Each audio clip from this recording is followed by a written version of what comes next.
നീ ഇതുവരെ ഉറങ്ങിയില്ലേ? നീ പോയി നിന്റെ അച്ഛനെ ഒന്ന് കണ്ടിട്ട് വാ. നീ പറഞ്ഞല്ലോ കുറേ നാളായി നിന്റെ അച്ഛനെ കണ്ടിട്ടെന്ന്. എനിക്കറിയാം നിന്നെ കാണുമ്പോൾ നിന്റെ അച്ഛന് കുറേ ആശ്വാസം ഉണ്ടാവുമെന്ന്. പോയിട്ട് വാ. തിരിച്ചു വരുമ്പോഴേക്കും ഞാനെല്ലാം ഒന്ന് പ്ലാൻ ചെയ്യട്ടെ. ഔസേപ്പേട്ടാ, ഒന്നും വേണ്ട. ഇതുവരെ എനിക്കെല്ലാം തമാശയായിരുന്നു മോനെ. പക്ഷേ ഇപ്പോൾ അങ്ങനെയല്ല. എൻ്റെ മക്കളുടെ കയ്യിൽ നിന്ന് ആ പണം എനിക്ക് വേണം. എന്തൊക്കെ സംഭവിച്ചാലും എൻ്റെ മക്കൾ എന്നെ അർഹിക്കുന്നില്ല. അറിയിക്കുന്നത് നീ മാത്രമാണ്. ഔസേപ്പേട്ടാ. അതേടാ, ഞാൻ ശരിക്കും എൻ്റെ മക്കളെ തോപ്പിക്കാൻ പോകുന്നു. ഞാൻ ആരാണ് അവരറിയാൻ പോകുന്നു. നോക്കിക്കോ. ഞാൻ പറഞ്ഞു, ഒന്നുകിൽ ഈ വീടിന്റെ പറമ്പിന്റെ വില തരണം, അല്ലെങ്കിൽ വീട് ഒഴിയണം. അപ്പൊ ഞങ്ങൾ എങ്ങോട്ട് പോകും? എനിക്കതറിയണ്ട. ഈ വീടും പറമ്പുകൈ എന്റെ പേരിലാണെന്ന കാര്യം ഓർമ്മയുണ്ടല്ലോ. ഒന്നോർത്തോ, അമ്മയ്ക്കും തിരിച്ച് കേസ് കൊടുക്കാം ഞങ്ങൾക്ക് ചെലവിന് കിട്ടാൻ. അത് ചെയ്യാത്തത് നിങ്ങളാ ഞങ്ങളുടെ അച്ഛന് കുറച്ചുകൂടി ആൾക്കാരറിയും. അത് ഞങ്ങൾക്ക് നാണക്കേടാ. അത് ശരിയാ. അച്ഛന്റെ സ്ഥാനത്ത് ഒരാണല്ലെങ്കിൽ അത് നമുക്ക് മഹാ നാണക്കേടാ. കാണിച്ചു തരാടാ നിന്നേക്കും. എല്ലാത്തിനെയും ഞാൻ കോടതി ഏറ്റു.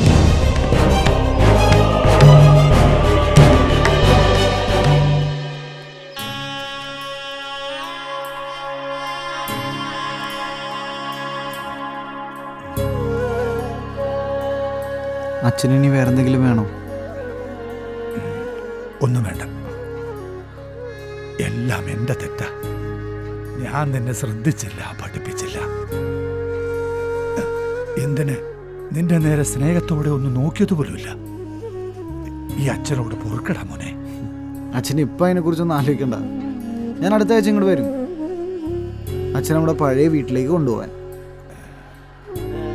മോനെ, അതിനുള്ള പണം അതിനുവേണ്ടി ഞാൻ ചെയ്യുന്ന കാര്യങ്ങളൊക്കെ ശരിയാണെന്ന് അറിയാൻ പാടില്ല അച്ഛാ.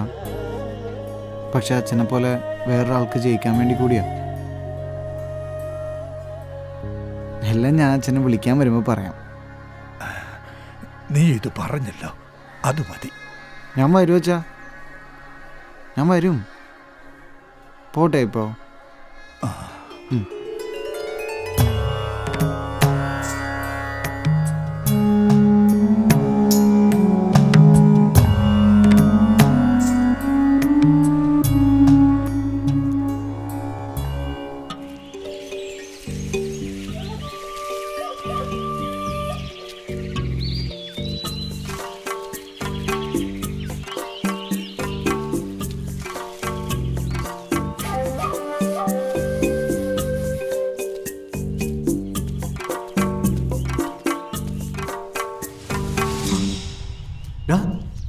എന്താ വാതിലൊക്കെ തുറന്നിട്ടേക്കുന്നു? ഔസേപ്പേട്ടാ, ഔസേപ്പേട്ടാ, ഔസേപ്പേട്ടാ, ഔസേപ്പേട്ടാ. ഇതെവിടെ പോയി? ഔസേപ്പേട്ടാ.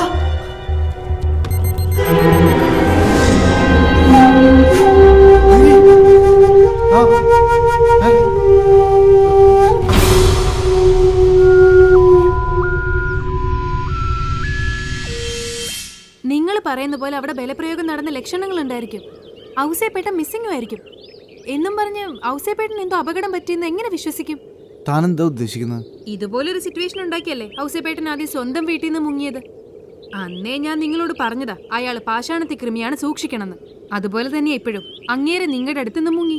വിനീത, ഔസേപ്പേട്ടനെ ആരെ പറ്റിച്ചാലും എന്നെ പറ്റിക്കില്ല. ഞാൻ ആ മനസ്സ് കണ്ടിട്ടില്ല. ഒരുപക്ഷെ ഞാനേ കണ്ടിട്ടുള്ളൂ. ഇതെന്തോ കുഴപ്പമുണ്ടായിട്ടുണ്ട്, എനിക്ക് ഉറപ്പാ. വിചാരിച്ച ഇനി നമ്മുടെ മുമ്പിൽ ഒരു മാർഗമുള്ളൂ. എന്താ? അപ്പനെ ആദ്യം തട്ടിക്കൊണ്ടുപോയത് നിങ്ങളാ, ഇപ്പൊ തട്ടിക്കൊണ്ടുപോയത് നിങ്ങളാ. അങ്ങനെയാണെങ്കിൽ ഞങ്ങള് എല്ലാം ഇവിടെ ഒന്ന് തുറന്നു പറയായിരുന്നു. സെൻസിബിളായിട്ട് ആലോചിക്കും ജോർജി. അവർ പറഞ്ഞതിലും കാര്യമുണ്ട്. സാറേ, ഇനിയെല്ലാം നിങ്ങൾ പോലീസുകാരോട് പറഞ്ഞോളൂ. ഞങ്ങളുടെ കാര്യം നോക്കണ്ട, ഔസേപ്പേട്ടൻ്റെ കാര്യം മാത്രം. എല്ലാ തെമ്മാടിത്തരത്തിനും തുടക്കമിട്ടിട്ട് ഇനിയും ഇയാൾ ഞങ്ങൾ അഡ്വൈസ് ചെയ്യുന്നു. നീ ഇങ്ങനെ ചൂടാവാതെ കൂൾ ഡൗൺ. നമുക്ക് ആലോചിക്കാം എന്താ ചെയ്യേണ്ടതെന്ന്. നമുക്ക് സമാധാനമായിട്ട് ആലോചിക്കാം.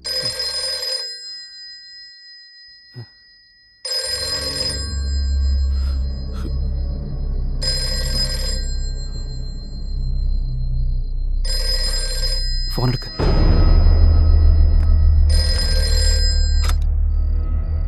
ഹലോ, ആരാ?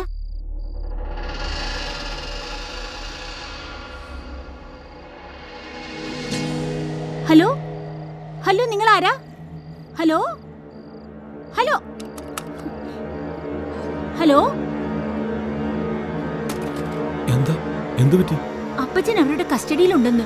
ജീവനോടെ തിരിച്ചു കിട്ടണമെങ്കിൽ 50 ലക്ഷം രൂപ വേണമെന്ന്. മറ്റന്നാൾ രാത്രി 12 മണിക്ക് പാലത്തിന്റെ അടുത്തുള്ള ബണ്ട് റോഡിൽ പണം എത്തിക്കാൻ. ഞാൻ ഊച്ച പോലെ തന്നെയാണ് സാർ. ഞങ്ങളുടെ കയ്യിൽ നിന്ന് ഔസേപ്പേട്ടനെ ആരോ തട്ടിക്കൊണ്ടു പോയിരിക്കുകയാണ്. സാറേ, എത്രയും പെട്ടെന്ന് പോലീസിൽ അറിയിക്കുന്നതാണ് നല്ലത്. ഹലോ, ചെയ്തു തന്ന ഉപകാരത്തിന് നന്ദി. ഇനി കൂടുതൽ അഡ്വൈസ് ഒന്നും വേണ്ട. അല്ല സാർ. സാറ് നമുക്ക് TV കൊടുത്താലോ? ഇറങ്ങി പോടാ പുറത്ത്. എന്ത് ചെയ്യണം ചെയ്യേണ്ടെന്നൊക്കെ ഞങ്ങൾ തീരുമാനിച്ചോളാം. നിന്നോടൊക്കെ പോവല്ല പറഞ്ഞേ. വേണ്ടെങ്കിൽ വേണ്ട, പിന്നല്ലാതെ. ഇതാകെ കുഴയല്ലോ എൻ്റെ ഈശോ. 25 ചോദിച്ചിട്ട് ഇതിപ്പോൾ 50ആയി. ഇതാരും ഇതിൻ്റെയൊക്കെ പിന്നിൽ?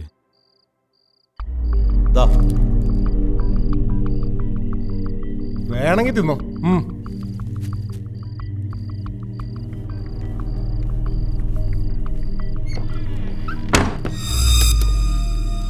ആരാടാ?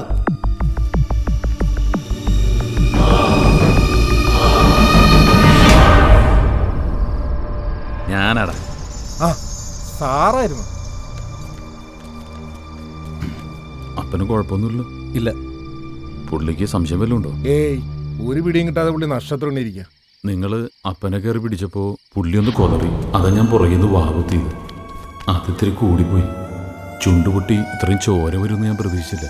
കുഴപ്പമൊന്നുമില്ല, പക്ഷെ പുള്ളി മരുന്ന് വയ്ക്കാൻ സമ്മതിക്കുന്നില്ല. സ്റ്റേറ്റ്സിലൂടെയൊക്കെ എൻ്റെ അനിയനാ സേവിങ്സ് കൂടുതൽ. അവൻ ഫിനാൻഷ്യൽ ക്രൈസിസ് എന്നൊക്കെ പറയുന്ന വെറുതെ. ആ നശിച്ച മദാമയെ വളച്ചുകെട്ടാൻ നോക്കിയതാ എൻ്റെ സകല നാശത്തിനും കാരണം. ആ സമയത്താ ദൈവം എനിക്ക് ഇങ്ങനെ ഒരു ഓപ്പർച്യൂണിറ്റി തന്നത്. 25 lakhs എന്നൊക്കെ പറഞ്ഞപ്പോൾ ഞാനാകെ വറീഡായിപ്പോയി. അപ്പോഴാ ആ 2 പിള്ളേരും കൂടി ഒളിഞ്ഞു നോക്കുന്നുണ്ട്.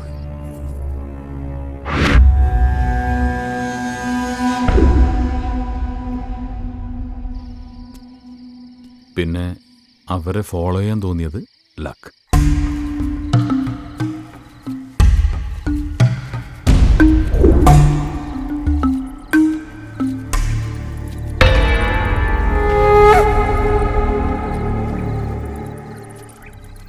അല്ലെങ്കിൽ അവരും അപ്പനും കൂടിയുള്ള ഒരു ഒത്തുകളിയായിരുന്നെന്ന് എനിക്ക് മനസ്സിലാകുമായിരുന്നു. അതാ സംഗതി പോലീസിൽ ഇൻഫോം ചെയ്യാതെ തട്ടി ഇവിടം വരെ എത്തിച്ചത്. അല്ല, എന്നാ സാർ ഞങ്ങളുടെ പേയ്മെന്റ് തരിക? ധൃതി വെക്കരുത്. അപ്പനു വേണ്ടി ചില്ലിക്കാശ് പോലും മുടക്കാൻ തയ്യാറാവത്തന എൻ്റെ ബ്രദർ. 50 lakhs കേട്ടപ്പോൾ തന്നെ അവൻ ഷോക്ക്ഡാ. സമ്മതിപ്പിക്കണം, എന്ത് വില കൊടുത്തു.